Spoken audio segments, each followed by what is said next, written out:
ప్రభునందు ప్రియమైన వారలారా, ఈరోజు దేవుడు అపోస్తలుడైన పౌలు ద్వారా మాట్లాడుతున్న ఒక మాటను జ్ఞాపకం చేసుకుందాం. రోమీయులకు రాసిన పత్రిక 12వ అధ్యాయము 2వ వచనము. ఈ లోకానుసారులుగా ఉండక మీ మనస్సు నూతన పరచబడుట వలన రూపాంతరము పొందుడి. ఈ లోకం మన ఆలోచనలు, ప్రవర్తన, విలువలను తన విధానానికి అనుగుణంగా మార్చాలని ప్రయత్నిస్తుంది. కానీ దేవుని పిల్లలుగా మనము లోకాన్ని అనుసరించడానికి కాదు, కానీ క్రీస్తును అనుసరించడానికి మనము పిలువబడ్డాం. మనస్సు నూతన పరచబడడం అంటే దేవుని వాక్యాన్ని ప్రతిరోజు ధ్యానించడం, పరిశుద్ధతకు మన జీవితాన్ని అప్పగించడం, దేవుని చిత్తాన్ని వెదకడం.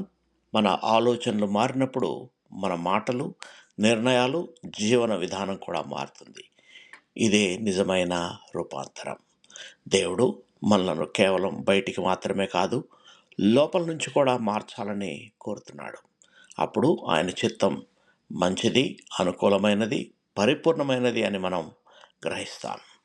ఈరోజు మనం లోకపు ప్రభావానికి లోబడకుండా దేవుని వాక్యం ద్వారా మన మనస్సును నూతనపరుచుకొని క్రీస్తు వలె జీవించడానికి నిర్ణయం తీసుకుందాం. ప్రార్థన చేసుకుందాం. ప్రియ పరలోకపు తండ్రి, నీ వాక్యం ద్వారా మమ్మల్ని నూతనపరచండి.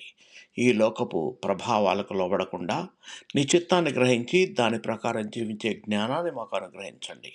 మా ఆలోచనలు, మాటలు, క్రియలు అన్నీ నీకు ఇష్టమైనవిగా ఉండినట్లు మమ్మల్ని రూపాంతరపరచండి.